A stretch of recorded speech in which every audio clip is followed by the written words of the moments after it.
Welcome to the hottest movie review on the internet today, the A-List Review.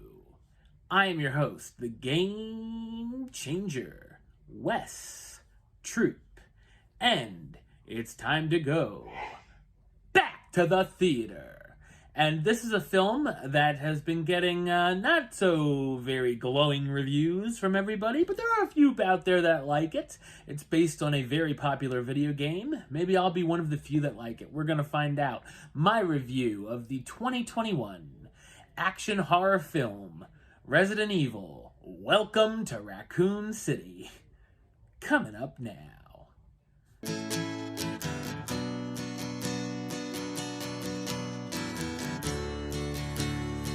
Raccoon City is a dying Midwest town thanks to the pharmaceutical company known as the Umbrella Corporation. After years of shady experiments, evil is unleashed into Raccoon City with a group of survivors, including a gang of police officers and a brother and sister duo that team up to uncover Umbrella's secrets and try to make it through the night. So what did I think of Resident Evil Welcome to Raccoon City? I thought it's a dreadful action horror film. It acts as a reboot to the film series, trying to keep things closer to the games. The film is written and directed by Johannes Roberts, known for directing movies like The Other Side of the Door, 47 Meters Down, and The Strangers, Pray at Night. All of which I hated, so it makes sense that this film falls right in line with those. While I thought it's a good idea to try and make this project closer to the video games, which I'm a very casual fan of, it fails at every turn. Basing it on both the original Resident Evil and Resident Evil 2 made the story too overstuffed, making it feel like two movies were going on at the same time. They really should have just picked the storyline and went with it instead of cramming everything into one. It also is odd because while the film is trying to do some big-time fan service, many hardcore fans have not been happy with all the changes made to the characters, while the movie certainly won't do any favors to casual fans or non-fans trying to win them over. There are a couple instances of good use of practical effects, however the CGI that's used here is god-awful and looks like it's from the 90s. In fact, most of the film looks bad and almost could pass as a fan film you'd find on YouTube. I saw better effects this year at a local haunted house. There's nothing scary to be found here and absolutely no suspense or tension throughout. It also could have been titled Welcome to Jump Scare City, as there's a ton of cheap ones we can see coming a mile away.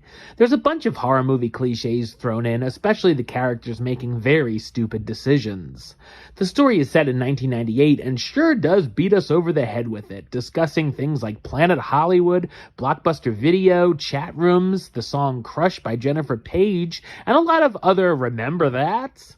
The film also takes a while to get going with the pace of dripping molasses and then rushes through its final act. As far as the script, the dialogue is lame all around, and the jokes that are thrown in are horrid. The characters are all boring and barely fleshed out, quote-unquote. I felt some of the zombies had more personality. The acting is all either uninspired or bad, starring Kea Scodelario as Claire Redfield, the young woman who comes back to Raccoon City to investigate the Umbrella Corporation, Robbie Amell as Chris Redfield, Claire's estranged brother and member of the Star Alpha team sent to check out the Spencer Mansion, Hannah John Kraman as Jill Valentine, Chris's partner on the Stars team, Tom Hooper as Albert Wesker, a member of the Alpha team who might have other intentions, and Avon Jogia as Leon S. Kennedy, the rookie cop who teams up with Claire to escape the city. There's also an after-credit scene if you make it through the film that long.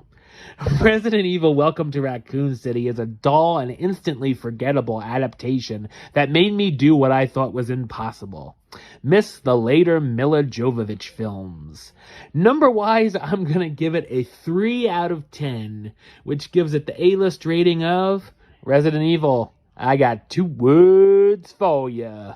Suck it. Alright, well that's the show. I'll be back with another review very soon.